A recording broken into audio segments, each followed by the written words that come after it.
All right, everybody, welcome back to the Lions Pit podcast. I am your host, Nick Gomez. With me today is my good friend, Anthony Magallon. How are you doing today?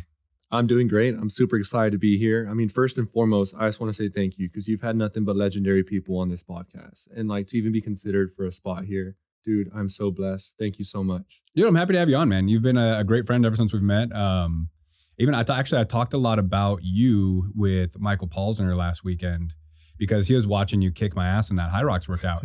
And he was like, and something that I had brought up that he had also witnessed was you like, come on, Nick, get your ass up. Like, I've already done this. Like, I'm waiting on you. And like, it was such like a solid, like, that's the type of motivation. Like I thrive in like a team setting. Like if I need to put the team on my back, like that's where I like tend to shine. And so like, if I'm just doing something and someone's just yelling at me, like, not to like knock on Goggins or anything like that, but that style of motivation, like, come on, motherfucker, blah, blah, blah, like that stuff I don't deal with. But you like, hey, Nick, like, we got to go. I'm already doing this. I'm like, all right, cool. Like I can get up for that. And so we talked about you a lot on the last episode. So, oh, nice. Yeah. So kind of a natural follow-up to have you Cool. on coincidentally. But yeah, man, it's been great. Like our friendship's been awesome ever since we met.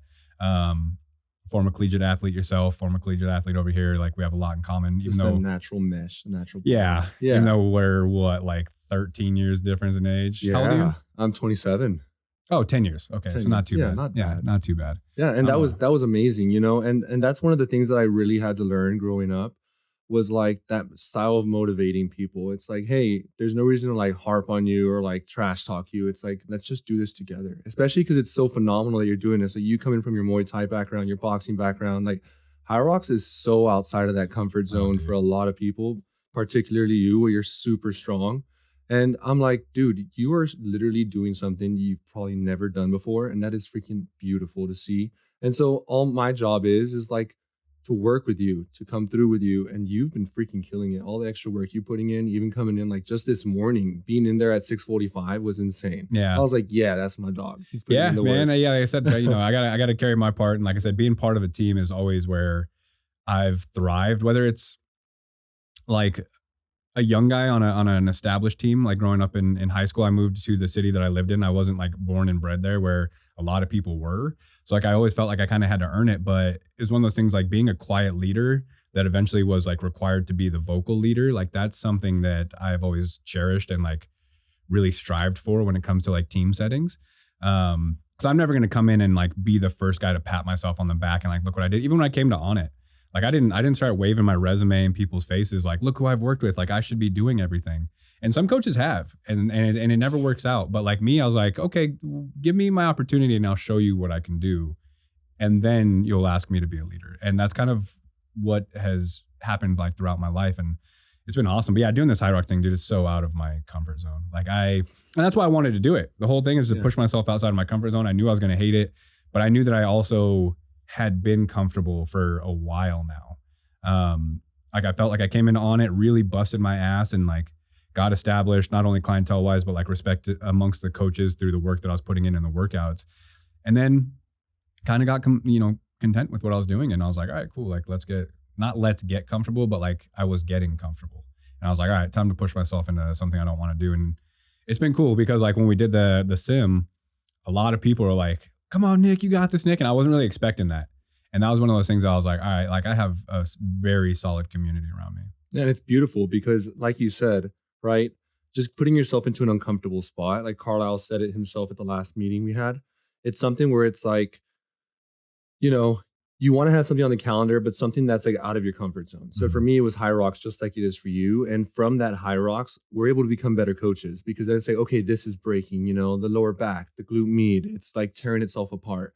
The way we're grinding out through like this aerobic capacity versus the anaerobic, like this is so different to a lot of people. Mm-hmm. And so like even something, I mean, we've talked about it before, but I'm sure after this High Rocks event, I might go try like some MMA, some jujitsu, because I want to see what breaks. Like my brain works in the sense that like if I go to jujitsu and someone puts me in a lock and then my bicep or hamstring screaming at me the next day, like that's something that I now get to fix for myself and potentially fix people in the future. Yeah. And you know, it's super exciting because even we've talked about things that might not even have come up for the next 2 years where it's like, hey, how are you feeling on your body part? Oh, well, you know, for you, it's been your ankle or whatever the case. And to say, okay, well, let's talk through that. Let's move through that. Oh, I see what's happening here. And then we'll bounce ideas off of each other. And that only helps our clients because now we can come around and be like, oh, your ankle's hurting from running. Like, I've seen this before. Let's go ahead and fix that together. Yeah. And it makes life really, really easy. So I think having those random events and then having that community alongside is insane. Because just like you, and I think we talked about this before in the past, but come bouncing back to like the silent leader, the vocal leader. Back when I was a college athlete, I was trying to become a vocal leader myself.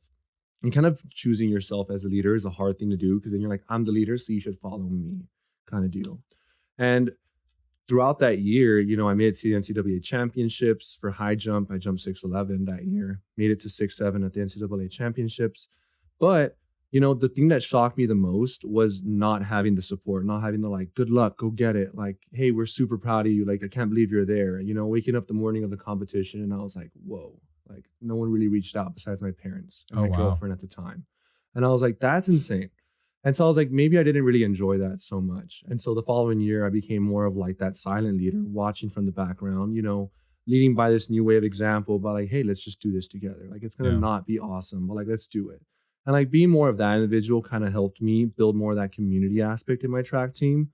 And so to bounce back all the way to the present time of, hey, we have a community. When I did High Rocks back in November for the first time, and I was running those laps, and me and Olivia both came into that race injured from our backs.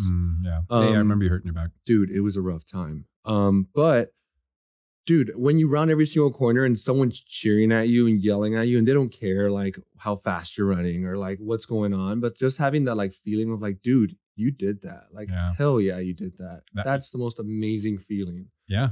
Because just having people be super open, honest, and vulnerable to be like, dude, I'm super proud of you. Like those words themselves mean immense, Oh, for sure. immense feelings to both of us. And you felt that at the sim. I felt that at the sim. And it's beautiful. The community we have it on it is absolutely unmatched.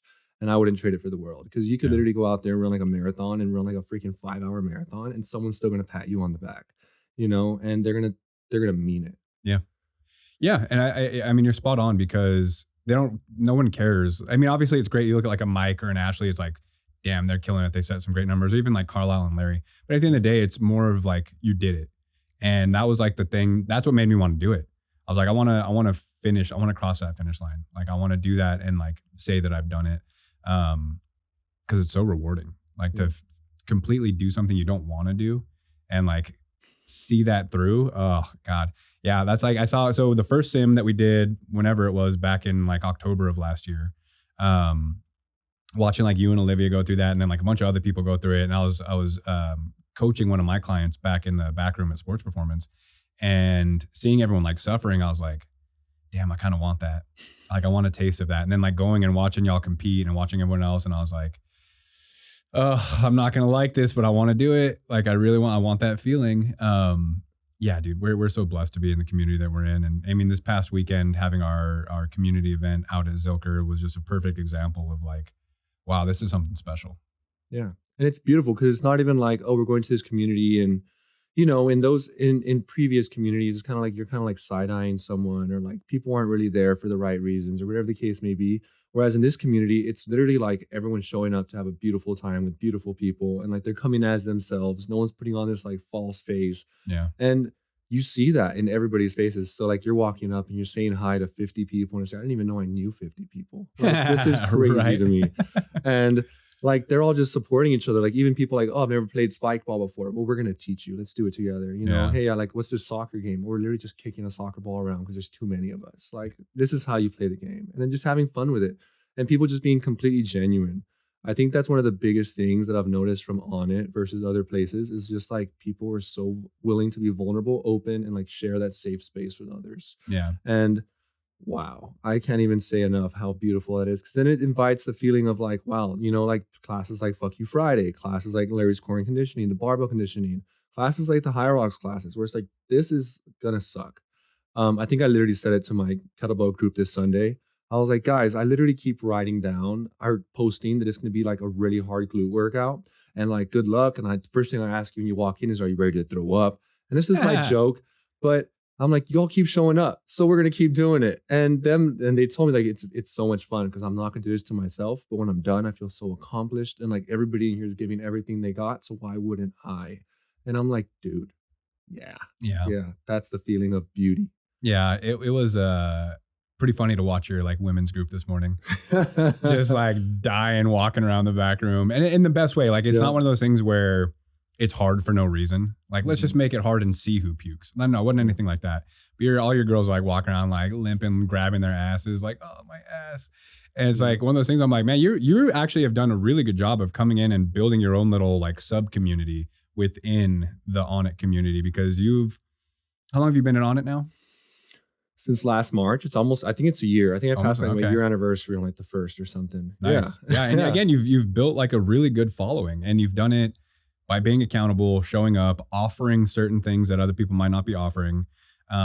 But and this is what I always tell young coaches, like the unpaid hours get you paid. Mhm. And showing up and being accountable and like being in front of people, like it's essentially free marketing, right? You're out there, you're showing you think the other 20 people back in sports performance didn't see your girls dying back there today? It's like again, who knows like who's gonna see that and be like, ooh, I kind of want some of that. Yeah. So again, building that, being accountable, I think you've done a great job of doing that. And you've done it Thank like you.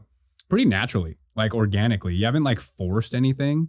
And I think when coaches do that, it tends to not work out well. But you've kind of, like I said, have built like your own little sub community. And you also, it was a perfect example this weekend of how many people hit you up like, all right, what are we doing after Zilker? Like you are the community builder. Like people are like looking to you to see like, all right, what's the plan? What are we doing? Are we going two-stepping? Are we going out for drinks? Like whatever the case may be, like you're the organizer. Yeah, and I kind of found that feeling as well.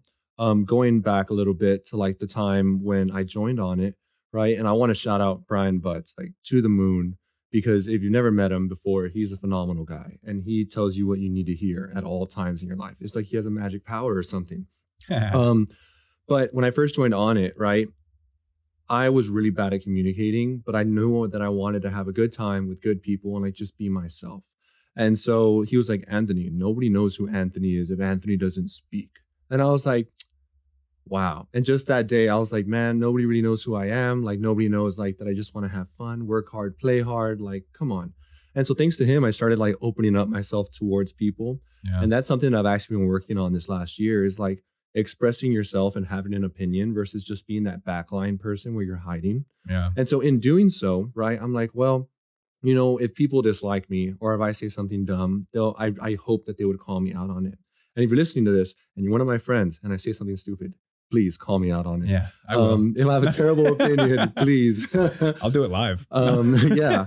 And so from that space, opening myself up to people, and then with that booty group, just taking like Jen and Allie as the first ones, like, hey, we want to train glutes. And I was like, dude, I've been doing this for many years. Like, yeah, let's do it. I'll train you for free. Let's get back in there. And that's how the booty gang started. It started Yeah. on Tuesday mornings at 6:45 a.m. because Allie has school. And we had to work that early. And people started watching us and seeing us. And I'm just having a good time training the girls. And slowly but surely, people started like being added on to that. Yeah. And the thing about my programming is I've always said, like, anyone can make you throw up. You can do jump ropes for 3 minutes, squat jumps for 3 minutes, and like burpees. And like, Yeah. you're going to throw up and you're going to die, but that was a killer workout. But at the end of the day, you want to make sure that you're always like prioritizing the programming. So like, how are you stretching? How are you moving? What angles you're going through? And so, yeah, like even the Sunday kettlebell to the booty gang on Tuesdays, like it sucks because I'm out here riding like, okay, you just move through this volume of muscle. And now we're going to take it through like this shortened phase. And we're going to hit the same muscle, but different. And then they're crushed and they are walking around crippling. And that group Yeah. started at like 2 people. I think last week we had 16 girls in there. Oh, no way. It's nuts. And they just show up like, I'm doing it for free. I'm like, hey, I will be here at 6:45 a.m. If you guys want to show up and do booty, I will coach you through it. And they show Yeah. up and and it freaks me out because some days I'll walk in there and they're all waiting and there's 16 girls on the turf. And I'm like, I look back and I'm like, this is insane. Like Yeah. I am literally shocked that 16 people decide to wake up at, let's say 5:30 a.m. to drive all the way from Drip, to drive all the way from Buda to like get here on time for an hour of a class with me. Like, Yeah. whoa. So that makes me show up as my best self. And then seeing that build into what it is today, where people are like, hey, I saw you working this. What's this mean? Or like in that kettlebell class, I'm putting people through different ranges of motion of the hips. That way their lower back, their knees stop hurting. People get out of that area. And it's amazing to see people like come up to me in the sauna and they're like, dude, my lower back stopped hurting like 3 weeks ago. Like, I'm loving your class. Everything's kind of translating over to what I'm doing myself in bodybuilding. And it's amazing.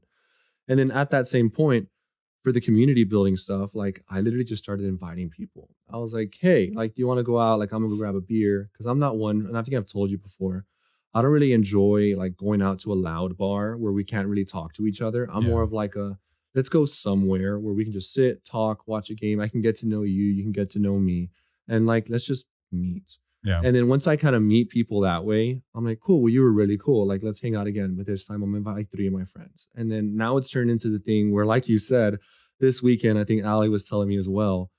She said like 10 people asked her what we were doing that night after the event. Yeah. And people were like, so Ant, what are we doing? What are we doing? We're going, like you said, two-stepping. Are we going out to like the bars? Are we going out for dinner? And I'm like, I have been awake since 6 a.m. I am going home and I'm gonna take a little nap, you know. Oh, for sure. Yeah. I went home and crashed out after that. I was actually kind of glad we didn't go out after. I was like, dude, I was especially being out in the sun all day, because we went out before something again you organized. And then we went to the community event, and it was a great day, man. I had a lot of fun. It's so much fun. I think when I first moved to Austin, my first year, which was 3 years ago, I would always like, hey, well, I want to go to Zoker, but like no one was down for that, you know. So it was like, okay, I guess let's go to West 6, and now there's a bunch of people down for that, and I was like, fine.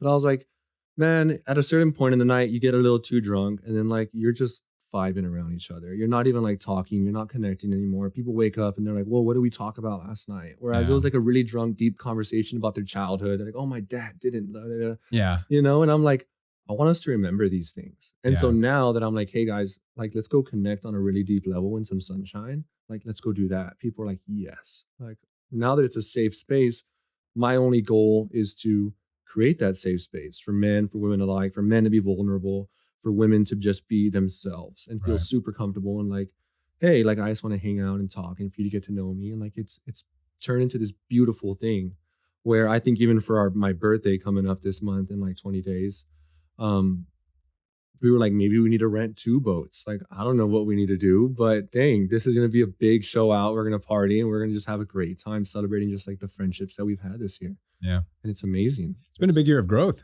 It really has. Yeah. Especially, I mean, that first year of On It for you, I mean, look at where you are now compared to where you were a year ago. Insane. I still remember conversations with coaches where I'm like, dude, I just want people to know what I can do. And then Brian was like, well, we don't know what you can do if you can't talk. Yeah. Butts is good at that. Dude. He started right before I did at On It. So we've been there roughly the same time. Granted, he was out and then came back on the contractor side.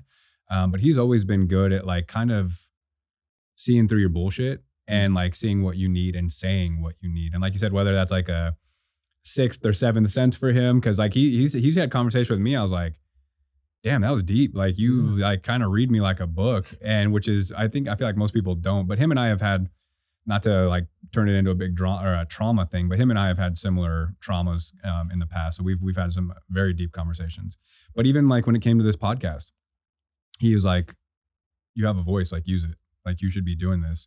And he's just one of those guys that like kind of like pushed me in that direction. He doesn't always tell you, he rarely tells you what you want to hear, but often tells you what you need to hear. Yeah. And I completely agree with him. Like, dude, the amount of people that respect you at On It, the amount of friendships you have, and like immediately you and I connected. I think the first thing you said to me, and it's so funny, it was like my first month at On It, and Nick walks up and he was like, oh, dude, red shirt.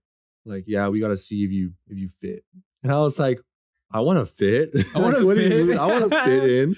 Yeah, because it's a certain person that fits in. Yeah, and we immediately hit it off. I was like, well, I'm gonna fit in, and we started talking mad smack to each other. And I was like, cool, this guy's dope. And then I was like, you're really easy to get along with, and you can tell because almost every time you and I try and work out together, like someone's walking up to you and you go on a conversation, and like it's an adventure talking to you, working out with you, hanging out with you. Because I know that like you can converse and like you're very genuine about what you say. So you're helping all these people out, and people like gravitate to you because you never have any like malintention. Yeah. And so you're always like, well, I'm gonna help you out doing this. Or like, yeah, we can go play golf. Or like, yeah, we can do A, B, C, D. And you've never let like how amazing of a coach you are transfer into like, I'm gonna be cocky about it. Like you are the most humble guy I know. Oh, thank you. And to the sense where like when you told me everything you've done, I was like, holy crap. Or even listening to these podcasts, I've been like, whoa, Nick's been through the ringer.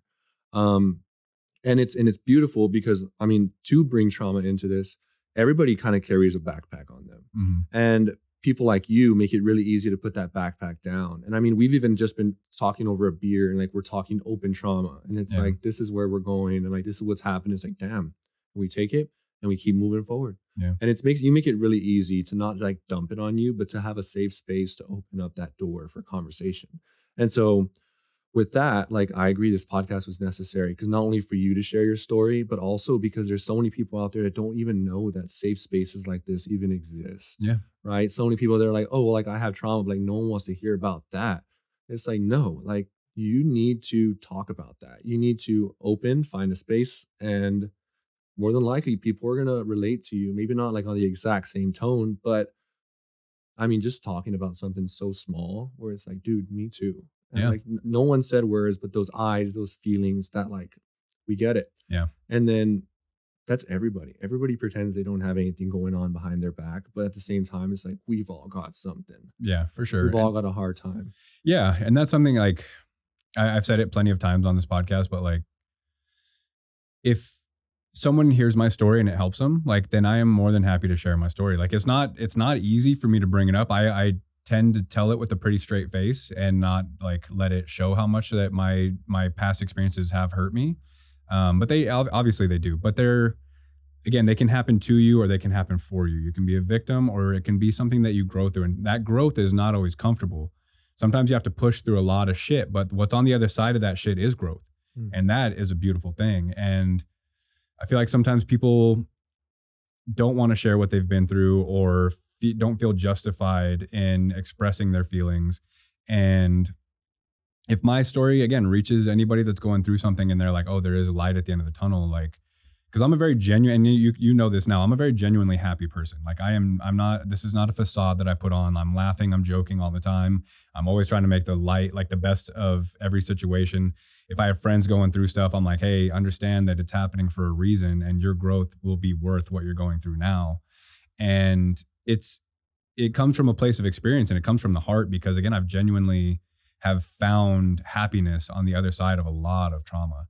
And stories that like I always feel so bad because my mom hates when I like tell stories from my childhood, because my mom's a great person, but she hates that like we've gone through so many bad things. Mm-hmm. But it's like I have to be genuine to who I am, and I have to share my experiences because that's what I'm here to do, is to help people. And if I'm not sharing my experiences, then who the hell am I to help someone with their experiences? Yeah. And exactly to that point, it's like, you know, like I didn't have the best childhood. Not that my parents were bad or anything, they were phenomenal. But we've talked about my dad being a little bit quieter and like having to learn those communication skills. And, you know, and that's okay. Because if I didn't open up about that, people wouldn't be able to be like, oh, Anthony like probably has a hard time communicating. So like when he says random things or like he's doing this or doing that, like he's just trying to make that connection or like trying to understand. And, you know, it helps out because when I lived in the Valley, I would open up to people and they would shut down. So they'd be like, oh yeah, that sucks. And I'm like, dude, am I the only one going through this? And it wasn't until I got to On It where everyone was like, oh dude, me too. And I was like, no way. Like, and so then we can connect on that. And then it's helped me heal in tremendous ways. Yeah. So even just sharing those small stories, the things that like don't matter, like, oh man, people always like forget about me in pictures. Like I'm always in the back. People always cover me with a flex. Like, you know, like that kind of hurts. And now like that I've talked to many people and they're like, oh yeah, like I've been in that spot too. Whenever I take pictures of you in my classes, I'm like, guys, make sure you're not covering anyone. Like make sure everybody's in this picture because everybody showed up to work. Yeah. And then they appreciate that because no one wants to say it out loud, but everyone has their little pieces of like, oh man, like I'm not being seen. For like, sure. No one sees me, like I'm alone. And to go back even deeper into that, like there was a time in my life where I was pretty much on the brink of suicide.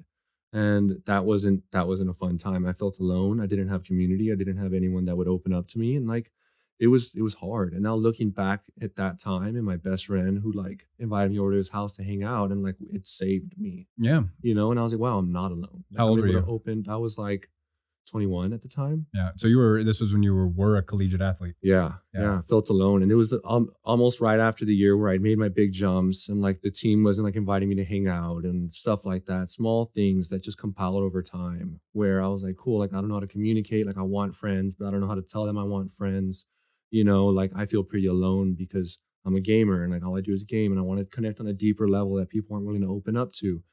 And I felt truly alone. It was a hard time. It's wild to hear you say that and see who you are today. Dude, thankfully, like I said, my best friend helped me so much that night. And it was so ridiculous. It's like we just went over to his dad's house in Harlingen, which was a town over. And we just ate barbecue and drank, and he played with my dog, and like we walked over to the beach, and like we looked at the waves coming through, and I was like, okay, like things are gonna come and things are gonna go, but at the end of the day, like I need to keep going, you Yeah. know. And I'm like, okay, if nothing matters at this point, if nothing is being truly like spectacular, if I'm not making a difference, then at least I can do is like make a difference in somebody else's life. Yeah. And that's where my first tattoo, one of my first tattoos came from. A mode of instant omni on my wrist. It means love conquers all. Because I was like, okay, like if you're like this super negative person and you're like, man, nothing matters, then like at least put love into the world. Like if we're all gonna die and we're all gonna fall off this rock and like no one's gonna remember us 1,000 years from now, like put good into the world, make someone smile, make someone laugh. And I started doing that. And when I was along that journey of like, I'm just gonna start complimenting people and like sharing my good thoughts about them, people started gravitating to me. And that naturally solved the problem of me being alone because I was like, I'm finally opening my mouth to like how amazing I think these people are. And they're like, wow, we think you're amazing too because of et cetera, et cetera, et cetera. And that's where that all started. But most people, I think even people that I meet nowadays, because I'll have this conversation a lot with clients, I like to tell the story that like a lot of my friends have opened up to me in like years later and they're like, dude, just so you know, like that night you invited me out, like I was gonna have a bad time. Like I was gonna Yeah. either like self-harm or I was gonna do something. And I'm like, I had no idea. Like you showed up and you smiled and you hung out with us and it was beautiful. And now they're like living in Austin or now they're like out doing amazing things. They're like a manager making lots of money, doing amazing. And I would have never known that they were in that spot. And that's Right. why I think nowadays I'm like, I'm gonna keep inviting every freaking person I can. Because the last thing I want is for someone to feel alone the way I did. And it happens to everybody. I mean, you could be like the most successful person in the world and at the same time feel completely alone because you're not able to relate to someone underneath you, and it sucks. It's Yeah. not a good time. Yeah. It is tough to feel like you are alone. And it's one of those things now, again, that's why like I really try not to be a people pleaser, but I also really hate to see people struggle the way that I've struggled. Mhm. And so when I see friends going through a hard time, we have a mutual friend. I'll leave her name out of this. Recently got rejected for a program at school, and she found that news out while she was at work, and I could tell that she was having a hard time. And I was like, "Hey, just know like this is meant to happen. Like I know it's tough to understand now, but this is meant to happen. And years from now, you'll look back and understand why it happened. Again, it's not a good situation, but like it wasn't one of those things where she was telling me like she was vulnerable and expressed her feelings towards me, and I was just like, that sucks. No, it's like, all right, cool. Like, let me meet her at that level because I've been in that position, whether it was getting rejected for a job or a girl or whatever the case may be. Like, no one wants to be rejected for anything, especially like that. That's a scenario where that was like a life plan for her. Mhm. And so, reverting back to my marriage, that was a life plan that essentially I got rejected by. And so it's like, okay, let me try to meet her at that level and guide her through that as best as I can. Because again, if I can help anybody with what they're going through, then why should they have to go through it alone?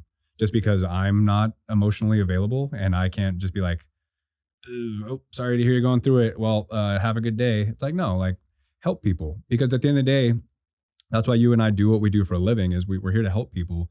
But also at the same time, like I said, 1,000 years from now, no one's going to remember our names. Maybe, who knows? Yeah. But I'm trying to shed as much light as I can while I can. Like I have a light. I'm a meteor burning through the sky night. I'm here for a short amount of time and I'm burning brightly.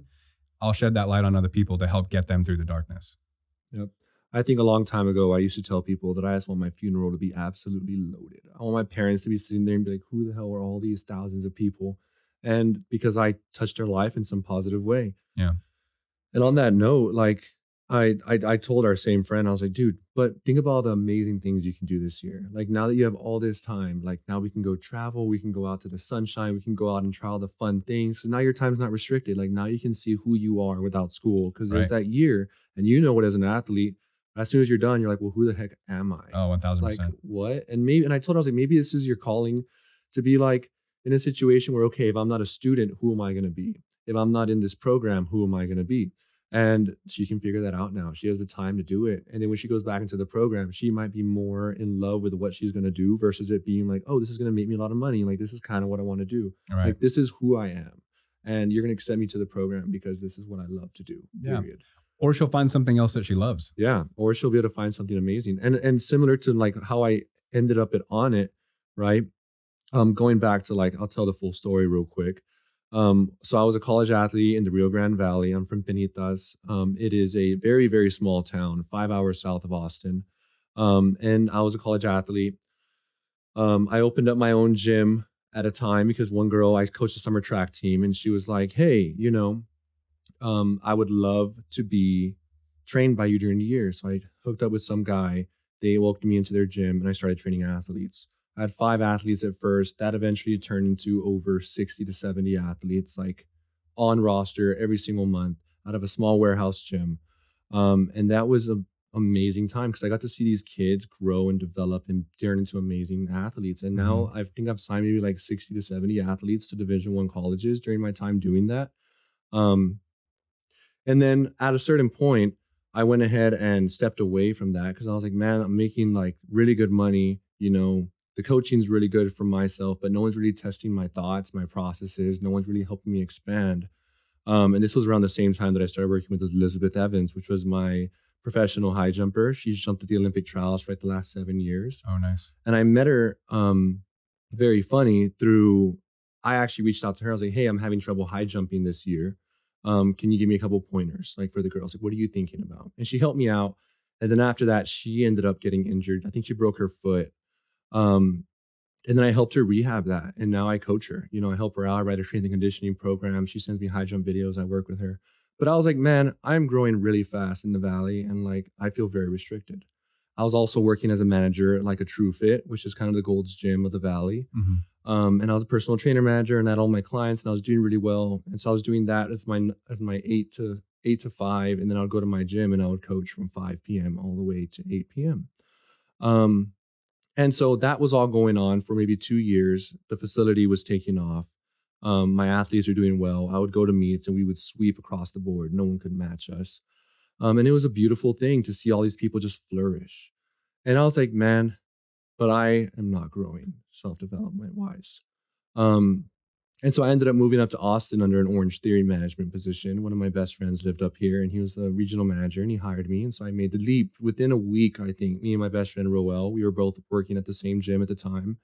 I was like, dude, I'm tired. Why don't we just go to Austin? And he was like, what? And I was like, yeah, yeah. Like we got jobs. I got an interview. I'm gonna do it. I told them that I would only go if they hired you as well. Like, what do you think? He was like, you know what? Let's do it. Nice. By that Friday, I think this happened on Monday. By that Friday, we were loading our stuff in a U-Haul. It was like Nice. a weekly, spontaneous, like most crazy thing I've ever done. Love that. And we moved up to Austin. And I was a Orange Theory manager in Austin, and then I started coaching eventually. So I was an Orange Theory manager for 2 years. I started coaching along the side as well. So I was a hybrid head coach and studio manager. After a while, we grew the business. We did really well. And then I decided to step away from that. And by step away, I mean the company decided to go a different route. So they almost dissolved my position. Mm. So with that dissolving of my position, I was like, well, damn, I am essentially unemployed now. Like this is a really hard time to go through. And funny enough, like to our previous point, that's why I want to talk about this. I was like, damn, what am I gonna do now? Like Mhm. I'm unemployed. I have no money. Like, um, what are my next steps? And for whatever reason, Onnit came into my head first. I was like, you know what? I'm gonna go walk into Onnit for the first time. And that's literally my thought. And And you had never been there before? funny, I had actually known about Onnit in Aubrey Marcus since 2019. Okay. So it was a long time. Yeah. It was 2024 when I started working there. And I had actually driven up to Austin to visit family and stuff. And I had stopped at the front doors of Onnit in my car and been like, nah, and driven away. And then the Wild. second time I drove up, we were like on a beach trip or something. We're coming up to the rivers, drove up, walked in the doors, and I stood there in the back. I just stood by those two double doors and I was like, nah. I walked down and I left. And keep in mind, I've already been on it 2 times and not even asked if I could go in. Yeah. Not even Um, taking a tour. Yeah. Third time I come in, I'm like, walk up to the front desk. Hey, like, I want to try out the gym. Like, I've heard about it, about Aubrey and all this stuff. Like, I want to check it out. And she was like, oh, it's $35 for a day pass. And I was like, and it was me and like my girlfriend at the time. And I was like, that's too expensive. That's $70, babe. Like, there's no way we can afford this. So Yeah. we walked out and we left. Finally, this time comes up. I'm unemployed. I don't have a job. I just lost my salary and I have like all these bills to pay for. I'm like, honest, the place I want to go. So I was literally on the phone talking to like a friend as Olivia was like, hey, we got to walk in there already. And I think like subconsciously I was trying to avoid it. Sure. Yeah. I was on the phone, I was like, dude, I just got laid off. Like, or, you know, we separated, my position was dissolved. Like, I don't know what to do. And he was like, man, don't worry, you'll get back on your feet. I was like, yeah, I'm not really worried about that. Like, I'm just trying to figure out what I want to do next. I think inside of my soul, I knew that something more beautiful was coming up. Yeah. Because I've already been knocked off my high horse so many times that I'm like, I'm a pretty lucky guy. Like, I'm going to put myself in a position where I'm going to succeed. Yeah. Walked into On It. Finally, Heidi was working the front desk, thankfully, because she's the one that literally like snatched me up and pulled me along. Nice. I'll never forget my first time. I was like, hey, you know, I want to tour the gym. She's like, yeah. Come on in. Sign the waiver. Walked in. First thing we go through is the sauna cold plunge. Keep in mind, this was the day I got laid off. Walk into the sauna cold plunge, and somebody's in the cold plunge in the back. And they're like, hey, if you want to be a winner, this is the winner's circle. You want to be here. Do you know who that was? I to this day, I don't know. Because it was dark. You had like the blue lights on. I don't know. I was freaking out. Like I was very high anxiety. Yeah. And I was like, oh my gosh. And then we walked the gym. She toured us. I was like, this place is magic. It's everything I thought it would be. Like, I can't believe I waited this long to walk into this gym. And on the way out, she was like, well, are y'all going to sign up or what? And I was like, $200. I was like, I'm unemployed. Like, I don't know what's going to happen next. Like, let me figure it out the next week and I will let you know. And we're walking out and I was halfway to the door and Heidi was like, hey, actually, why don't you try the free class? Me and Olivia were like, hey, we're down for that. Yeah. So we came back, we talked to Heidi. Good job, Heidi. Yeah, I know. Shout out to Heidi. If it wasn't for Heidi, I'd be gone. Sure. I would never be on it. Yeah, amazing coach. She's phenomenal. Amazing person. Yeah, amazing person too. Took John. She booked me for John's class 2 weeks in advance because I was like, oh, I can't do it this weekend. Like I'm job hunting now. Yeah. So 2 weeks later, I walk into John's class. John kills it. I'm amazed. I'm in awe because I worked with a physical therapist back when I was interning in 2019 that actually introduced me to On It because he was playing with wooden maces. And I was like, wow, you know, this is new. Who is this guy? He's like, oh, you should listen to Aubrey Marcus. And I was like, oh, hell yeah. And that started my journey of On It. Have you read the book? Yeah. Aubrey's book? Own the Day. Yeah, Own the Day. It's really good. That's when I actually bought Francesca's program and I started like opening my eyes to following Eric and Juan. And so these guys are like legends to me at this point. And so I'm walking in the gym like, oh my God, there they are, babe. Like, look, they're over there. Like, should I ask for a picture? God. Yeah, like, should I ask for their autograph? These guys are amazing. And so I took John's class. And after the class, he was like, hey man, like you did really great. And kudos to John, because as a coach at On It now, like it is so hard to catch every new person that walks into your class. Tough. It's almost impossible where I'm like, I want to talk to everybody, but like, this is hard. Yeah. So I walked out first and John followed and he was like, hey man, like let me add you on Instagram. Like, let's get to know each other. You look like a pretty cool guy. And I was like, dude, yeah, let's do it. That like 2 days later, I think On It started hiring for the front desk. And I applied for the front desk position. And thankfully, because of John, he was like, hey, that guy's really cool. We should hire him. Oh, nice. And I got the position, thank God. And I'll never forget, that was like the happiest day of my life. I was like, you know what? Forget all the money. Forget like the salary. Forget this. Like, I'm willing to serve for the next year. I'm going to serve at this front desk. I'm going to fold the towels. I'm going to make the shakes. And like, I'm just going to do this because why wouldn't I?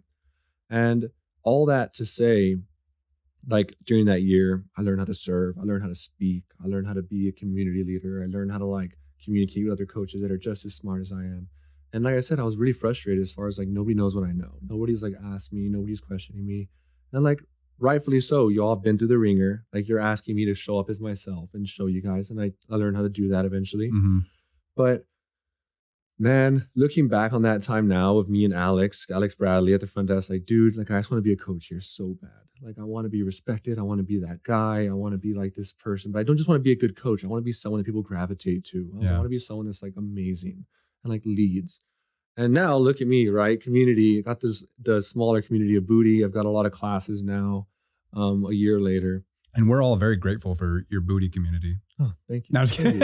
I'm sure. I'm more than positive. Yeah. And it's just crazy to think that like during that period of my life when I got laid off and I didn't know what I was going to do, I mean, a small part of me was like, well, let's just go back down to the valley. Let's play it safe. Let's go back to mom and dad. Let's go back to getting a career down there. But for whatever reason, it's so tempting. First thought was like, On It. Yeah. We're going to drive there. And I'll never forget it. I literally got the news that I was getting laid off, and then picked up Olivia. She was like, "Hey, I'm on my lunch break. Let's go talk." And I was in the car. She said, "What are you gonna do now?" I was like, "I don't know. I'm gonna go job hunt other gyms." I was like, "But I want to go to On It first." First place I go to, and all this happened. It's the only place you needed to go to. So that was a rock in the road. That was something that I didn't think was ever gonna come into fruition. That was something that was my dream since I was literally like 20, 21 years old, following all these amazing people. And now I'm here. And it's surreal to even think about that. Yeah. Like that would have never happened had I not gotten laid off. I would have stayed comfortable. I would have stayed regular. And not regular, but I would have stayed just in this like nice, I'm making Yeah. enough money to like survive. Or ran back to an old situation. Yeah, exactly. Yeah. And now, like, thanks to that, I now have all these clients, personal training wise, outside of the gym, in the gym, the classes. Yeah. And so whenever You're people thriving, man. thank goodness, we're both thriving. Yeah. Hell yeah. Thank goodness. And it's just crazy to think about like those years that like, I almost offed, right? Those years that like I was having a really hard time building community, those Mhm. years that I like couldn't make those attachments. And I feel like I kept getting knocked down this ladder. Now I'm like, wow, that was all for a reason. Like, Absolutely. now that I'm here, like all these lessons compiled over my life, I'm like, if I didn't go through that, I wouldn't be able to communicate with this client about her hard time. Yeah. If I didn't have gotten laid off, I wouldn't be here. So those people that, get the bad news. Even I think this week I had a person tell me about a medical condition that they just got diagnosed with. And my first thought was, that sucks, but you don't want to hear that. Like, Yeah. hey, like, thank God you did it happen. Not thank God, but like, thank goodness it happened now, right? You're Yeah. healthy, you're young, you can fight this. You got it early. Like, thank goodness. Yeah. Right? You are able to like now maneuver around this in such a way that you can bounce back from this. And like it's gonna show you things. It's gonna show you maybe the other side of life of people that don't get to move, people that are stuck in hospitals, people that don't get the opportunities that you have. And now you get to be taught this. And now when we move forward, you get to be a more beautiful person and understand so much more. Yeah. And she kind of looked at me and her tears kind of like almost started. And I was like, just take it with a breath and like just keep moving forward. Like, Yeah. this sucks. No question about it. But like what you make out of this next month, next year of your life is gonna make or break you. And to one of my close friends, I'm not gonna say her name for privacy, Sure. but she had a similar situation, medical, right? This is bad news. I think I'm gonna go and I get my results next week. And then we got the bad results the following week. And I was like, we keep moving forward. Like, Yeah. this sucks, but like you don't need to see me throw a pity party for you. Like you need to hear me tell you that everything's gonna be okay because it is. Worst case scenario, we're still gonna be all right. Yeah. Thankfully, she's past that now and she is training her ass off. So she is literally killing it. She's doing more than she's ever done. She's healthier than she's ever been. She just hit a PR on squats this week. And I was even like, let's go. Very nice. And seeing these people go through these hard situations, but then turn around and like charge at the hard situation with a spear is so beautiful. Oh, it's to dope. me. Yeah. It's so beautiful. Because you've been through it. You've Yeah. done that. I've done that. Like every time I've fallen off the horse, like I can look back at 3 very like pivotal moments in my life that were devastating. And God, probably more than 3 if I really think about it. But on the other side of that, like devastation, like the fight that you put just to get through it has made you into someone totally different and totally better. And now, not only are you able to help guide people through that, but you are able to witness it in live time with yourself. Like I've done that as well, where like I'm not currently in this moment, but there's been times where like I'm going through something and I'm like, okay, what's the lesson here? What's the silver lining? You don't always see it right away. More often than not, you don't. Especially like the big lessons, like me coming out here and coming into On It. Like I didn't know those blessings were coming, but I wanted to make them happen. And I forged through like a lot of shit. But even my most recent kind of setback, I had a situation where I thought I was going to be doing something for the rest of my life. Turns out I wasn't. And I was like, well, you know what? Where's the silver linings? Like, what is this? And I was able to pick out moments and pick out lessons where I was like, yeah, I'm totally fine with this. And there were people On It. They're like, oh my God, Nick, I'm so sorry you're going through that. And I'm like, I'm not. Like, yeah, it happened. It is what it is. But like, I wouldn't be at On It if it wasn't for that situation. And being able to recognize those moments in real time is such a huge blessing. But like I said, it's usually down the road when you see that. And like I said, every time I've had the carpet pulled out from underneath me, And I think like, all right, this is it. Like, what do I have? Who am I? Those who am I moments. And I brought this up with Michael last week. Have you seen Fight Club? Yeah. Yeah. So in Fight Club, he has a line that I freaking love. And he says, it's only when we've lost everything that we can become anything. And that I've had to do that several times, and it has been so rewarding. And it's beautiful. Because like that job change, like I can do anything I want now. Do I want to go to sales tech? Do I want to like do my passion, which is coaching? Should I go to UT and apply for an athletic position? Like, what do I do? And this found me, and now I couldn't be happier with what I do. Yeah. And who are you? Because you can do anything. Right. And those moments will literally shake up your entire world, because then you get to realign your values and your friends and people that like maybe your coworkers had happy hours and now you don't have them anymore because why would you have something to relate to them? Yeah. And you can be whoever you want to be. But then we need to remember that we can do that every single day that you wake up. I think we've talked about it, where every single night I go home and I reflect on my day's conversations. And that's a real big thing, like that self-reflection for me. I'm like, where did I maybe come off as a jerk? Where did I maybe like snip at somebody? Where did I let my emotions get the best of me? And I reflect on that. And then I like, okay, well, who do I want to be going forward? Like, how can I reflect on, how can I fix that? Yeah. And I think even with you, like I've given you some feedback before, and then I'm like, wait, did that come off too harsh? I'm like, bro, just, you know, like I'm fucking so stoked for you. Like the reason I gave you feedback was I think you're phenomenal.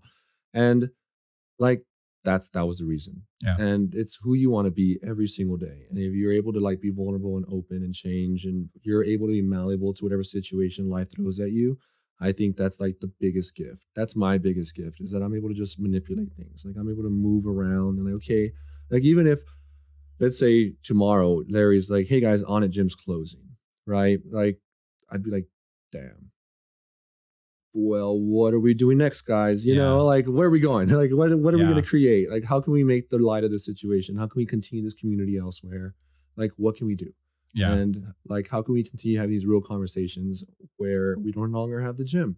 And that's how I think about everything. It's like, man, except for one thing, if my dogs pass, when my dogs pass, I'm going to go into a coma that is unlike any other for like a month. It's tough, man. Yeah. And I'm sorry, you've already gone through that. Yeah. And that sucks. Dude, that was rough. Dude, that sucks. That's the one thing that I'm like, that day is gonna beat me. Yeah. Just beat me hard. Yeah. Well, reach out when it happens. Oh, dude. I'll be there for you. I will.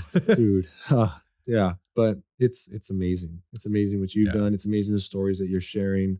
Like I relate to you so much, and we hang out a lot now. One of my closest friends, because we're both like, oh, that didn't work out. Remember that one time we were supposed to go to Mavericks and like that freaking Tejano band was playing? Yeah. We invited like 12 to 15 people out. Everyone was ready to go. We all had our country boots.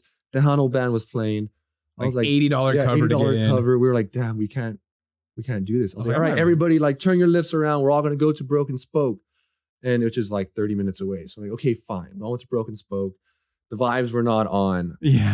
They were not on. The wait for like a drink was like an hour. We were also by far the youngest people there. Yeah. And so we were like, okay, we're all in our country fits. Everyone's wearing cowboy hats, boots, our like nice dress, dancing shirts. Well, I guess we're going to like Lavaca across the street. Yeah. Let's go walk over there. Make the best of that. Here we are partying at Lavaca, having these conversations, just like, well, can you all put country music on? And we're like kind of dancing in the bar. And it's like, we made the best out of that night, where it could have like crushed and burned and like just not been it. We were like, we're going to keep balling. Yeah. Like, sorry, y'all had to drive an extra hour, but like, we're still having a great time. The train continues. Yeah.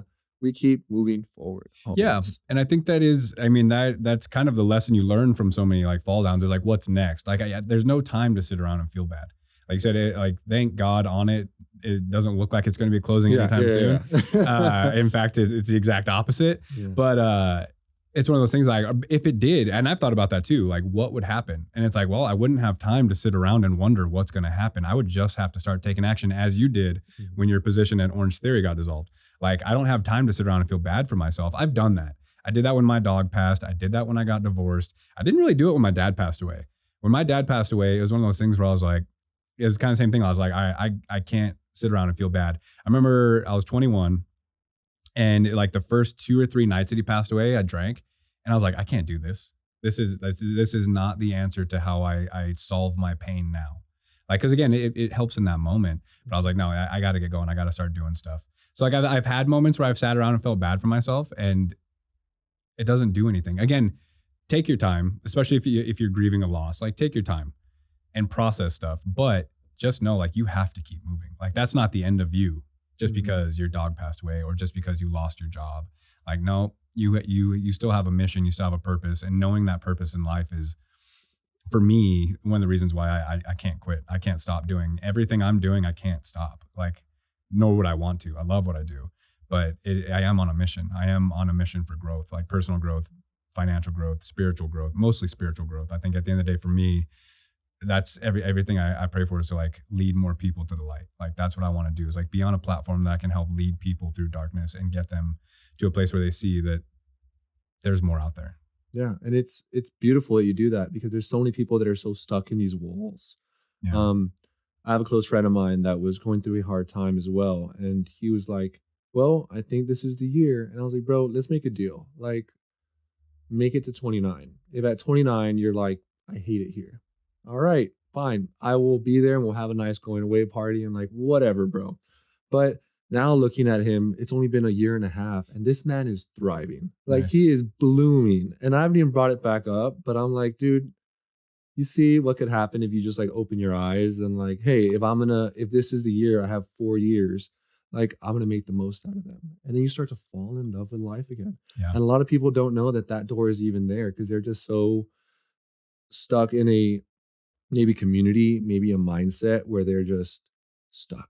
Yeah. Right. And it's very okay to feel stuck, but just know that like people like us are always going to be looking for those stuck people and holding out a hand and like inviting you. Yeah. And if you're out there and if you need that person, you can always reach out to both of us. For No sure. question about it. Because at the end of the day, those hard times are not fun. They are not fun. It's not easy to break the cycle. It's not, I've kind of had those seasons where I'm like, damn, this is not a great time. Yeah. Like, I have everything I wanted, but I'm still not having a great time. What's going on with me? And it takes a friend to be like, oh, dude, me too. And then you kind of like work through that together and it changes your life. Absolutely. Like, even meeting someone like you has changed my life. Thanks, man. Because like the connections that we have, the conversations that we have, it's life changing. It is something beautiful. Yeah, and that, like, you being a young coach coming in, kind of the same. I had similar conversations with Gino when he first came in. It's like, and again, this is something I've said many times on the podcast, but like, if I want to be the person for the younger coaches that I wish I had, and I've eventually had good mentors, but not at your age. Like, I didn't have good mentors till I was in my 30s, and at a young age, man, I was struggling and I wanted help. I didn't know how to ask for it. I hated asking for it because my whole life I've needed help, and I've always felt like a beggar or someone that was like constantly like needing something. And I hate that feeling. So I hate asking for help, but I like offering up my help because I know, like, again, how much it could mean to a coach like you or to a coach like Gino or Brooklyn or whoever, John. I've had plenty of good conversations with John as well. And it's one of those things, like I said, if I can be that voice or that ear, because sometimes just being an ear, let me listen intently, not just like have you talk while I'm like scrolling through Instagram. Like, let me be present in this moment for you and see what that's going to do. And I've had friends like that too, man. I will shout out my friend Vic Alvarez back in New Mexico. He's a cop now. But when I went through my divorce, like literally the day after I separated from my ex-wife, he hit me up, hey, start coming to the gym. I got a 90-day program from Lane Norton. Let's do this. And that's all it took, dude. And that it was one of those things, like, I wanted to do it as a distraction. Like, I wanted to think about anything other than the situation I was going through. And doing that program with him changed my life. It changed my life because it started my fitness journey. It was right when I started personal training. Like, it was probably a month or two after that, like after I started coaching, that I got into that program with him. But him holding me accountable, seeing him every day, talking with him every day, because he knew he was one of my groomsmen in my wedding. So he knew my ex-wife and he knew the situation. And so it was one of those things, like, that saved my life. Like, him just showing up and being accountable as a friend saved my life because, dude, I was in pain. And it's wild to think about because it's like, I wasted my mid-20s, not wasted. A lot of valuable lessons were learned when I was with her. But like, looking back at who I was, like, I was a shadow of myself. Like, I gave up on who I was. I wasn't trying to, like, I stopped being a college athlete. I stopped really caring about what I was doing for work. I was doing like 3 or 4 like random jobs. Like, I was working at New Balance. I was working at Discount Tire, a bunch of other random shit. And So that's why you always say discount. I've been working at Discount Tire. You say that all the time. Dude, You yeah. actually worked at Discount I actually worked at Tire. Discount Tire for sure. Yeah, for over a year. And it was Dang. a great company. Like, I'll take my car there all the time, but man, I hated that job. And like the people I worked with, like, I think they could tell it wasn't for me because they'd bust my balls about like working slow. And I was like, dude, I'm not in here trying to break my fingers, like trying to like beat a tire. And like, I'm like, no, like I'll get through the day and collect my paycheck because I hate this job. Love that company, hate the job. But yeah, I actually did it. And that I remember I was at Discount Tire when I found out that my ex-wife had cancer.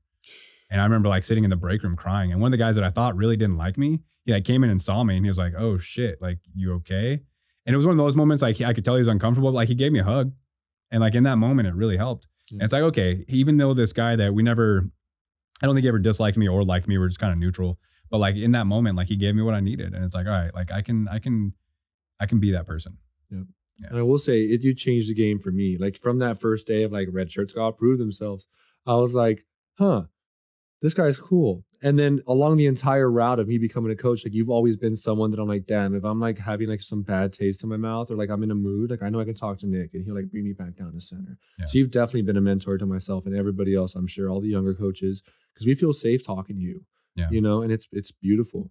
And you know, I feel the exact same way, especially for people that are younger than me. I'm like, dude, if you're younger than me and you're in your young 20s, like you are searching for answers. You're trying to figure out who you're going to be, what you're going to do. And like, I will always give time to those people because if they're trying to scratch their way up somehow, like you have access to everything I know because I've been there and I didn't have someone. Mm-hmm. And so you're that for me, right? Other people like James or people like that for me, people that are older than me that can just give me knowledge passed down, like a bigger brother. And I never had an older brother. I'm the oldest of 4. So having you guys in my life to be open and vulnerable with and teach me lessons and like educate me and like help me along my route, I'm like, wow, like this is a feeling that I've never felt before. Having like older brothers that I can be like, dude, this happened. What do I do? Yeah. You know, it's kind of like, dude, I freaking need to change my flat tire. I don't know how to change a flat. Nick, help me. I do know how to change a flat. I know how to change a flat. Yeah. But it's so cool to have you all there. Yeah. It's amazing. Yeah, Onnit is a unique community, and I think that's why so many people do open up there because you're exposed to so many different like stimuli there, and it's one of those things. Man, if you were to ask me 5 years ago, like, do you think you'll be in the middle of hundreds of people all from Onnit at Zilker Park just having the time of your life? I'm like, no, I don't think so. It sounds cool. Sounds like a great time. Yeah. But man, I've been so blessed to be surrounded by the people that I'm surrounded by, the coaches that I'm surrounded by, the friends that I'm surrounded by. Like, it never gets past me how amazing that community is. And whether it's people, I've had so many people reach out to me, like when my dog passed or family issues that I've had going on, like I have people reach out to me and I'm like, man, I didn't even know you had me like that, but you do. And just know I got you too. Yeah. And I feel the same way. Like when I posted my thank you note, because my client list filled this year, dude, that story got like 50 likes of people that like I didn't know, like that know of me. Then they DM me like, dude, I always talk about you, or like, dude, like just, you know, like you're changing my life. And I'm like, whoa, like I would have never expected this from like any of you. Yeah. Like I thought, here I am, like I come home alone with Olivia and we watch the dogs and we do our thing. And like, I'm just training, you know, but in reality, like it's so much more than, I think I'm just vibing out, having a good time, you know, telling people if they're ready to throw up and I'm like making a laugh out of it. And it's changing. It's changing. It's beautiful. I feel more comfortable. You're changing. Them. I'm changing every single day. And it is beautiful. It's beautiful to watch myself. Like sometimes I'll look in the mirror and like, I can be so proud of who I am. Like I can look and be like, this has been a beautiful journey. And like, it's so fulfilling and it's so much fun. It's not something that I would ever want to put down. Like I'm gonna get tired of this because every single day that I'm able to like communicate with somebody and they tell me about the story or whatever, and it's just wow. Yeah. Like when you look back and reflect on all the things, it's beautiful. Yeah. That we'll kind of wrap it up with this lesson that I really learned. I learned it in church because I always used to say like God doesn't take attendance because I didn't go to church for decades, and I had this conversation with Dallas, the MMA fighter that I train, and also a little bit with Samson. But never underestimate your presence. Like you say, you might go home at the end of the day and just felt like you trained some people, you vibed out, listened to good music, told some jokes. Like, no, never underestimate your presence, what it means to your people, and showing up every day and being that accountable guy. Like, it's more than you think. And that's what I learned at church. Like, 'cause I was like, again, I don't need to be there. And my pastor's like, don't underestimate your presence and the light that you bring to your community. So keep that in mind. Hell yeah. All I right. love that. Anything else to wrap up with? Um, no, man, that was awesome. That was so much fun. If you guys want to find me, I'm Anthony. I'm Glutes by Ant on Instagram. And I do training. I do training at On It. I do in-person training, online training, all the stuff. If you're thinking about growing your glutes or you have lower back pain, knee pain, anything hip related, I had back surgery at 18, so I'm a professional at fixing them. That wasn't a fun time, but yeah, if you guys need any help at all, whether it's just a community aspect, that dark place, or your hips or glutes, or you're looking to be an athlete, I've got your back. Or just looking to vibe out. Looking to vibe out, tell some jokes, and Anthony's- be asked if you're going to throw up today. Yeah, Anthony's the vibe conductor. All right, everybody. Well, again, thanks for tuning into the Lions Pit podcast. I'm your host, Nick Gomez. My good friend, Anthony Magallon. Again, appreciate you guys tuning in. Shout out to correctlife.com. Again, check out Correct. That's Aubrey Marcus's new supplement for endurance and focus. I'm a big fan, currently on it. Use it just about every day. Really love it. So again, that's correctlife.com, correct with a K. Give them a shout out. And also shout out to LSKD for providing me with the finest workout apparel. Really appreciate y'all folks. Chris Devine, Ali Holcomb, you guys are killing it here in the Austin scene. Appreciate y'all. So don't forget to tune in next time, and we'll see you guys later.